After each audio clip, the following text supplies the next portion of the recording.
Hey everybody, it's on Henry's How-Tos. I'm going to show you how to make sweet chili sauce. Let's get straight into it. Alright guys, so I'm going to do my recipe based on 15 chilies. So the first thing we need to do is obviously take all these stems off. Alright, just like so. Now guys, don't worry about taking the seeds out. Because we're adding sugar to this and sweetening it, we do want that spicy kick there still. So just moving on to our food processor, we're going to add our chilies straight in. To our chilies, I'm going to add about 4 crushed garlic cloves, 1 teaspoon of salt, half a teaspoon of ground coriander, and about half a teaspoon of black pepper. Now I'm going to top this off with 1 cup of white vinegar and 1 cup of rice wine vinegar. If you don't have rice wine vinegar, you can just use regular vinegar, that's fine. Lid on, and we just want to process this on a high speed.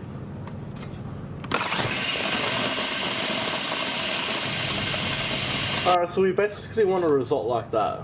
Nice and liquefied and completely crushed. So we're going to transfer this into a small saucepan now. Alright guys, so just into a saucepan on a high heat, all we want to do is bring this up to the boil.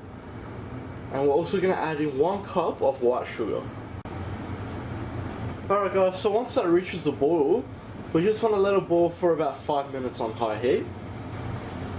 Alright guys, so after about 5 minutes, we're going to turn the heat down to low to medium. And all we want to do is let this simmer for around 25 to 30 minutes, depending on how thick you want it. In the meantime, there's not much we need to do, just keep your eye on it. Alright guys, so I'm at the 25-minute mark now. As you can see, it has thickened up a fair bit. Now do bear in mind, once we turn this off and it cools down, it's going to thicken up even more. But basically you want it to at least cover the spoon, which it is sort of doing right now. But what I'm going to do is leave it for another 5 minutes. So at the 30-minute mark, we'll turn it off. Alright guys, so I've just turned the heat off. As you can see, it's nice and thickened up. So what we're going to do is let this cool down now. Don't go pouring it into a jar yet. If you're putting it into a glass jar, you can sterilize it now with some boiling water. In my case, I'm just going to keep it in a plastic tub. Alright guys, so once you've let it completely cool down, that's our result. Just look how beautiful that is. Nice and thickened up. So guys, storage wise, keep this in the fridge. You should be able to get at least a month out of it. I hope you like that guys. Please like, share and subscribe. You can follow me on Facebook, Snapchat and Instagram. If you've got any comments or suggestions, just leave them at the bottom and I'll see you all next time.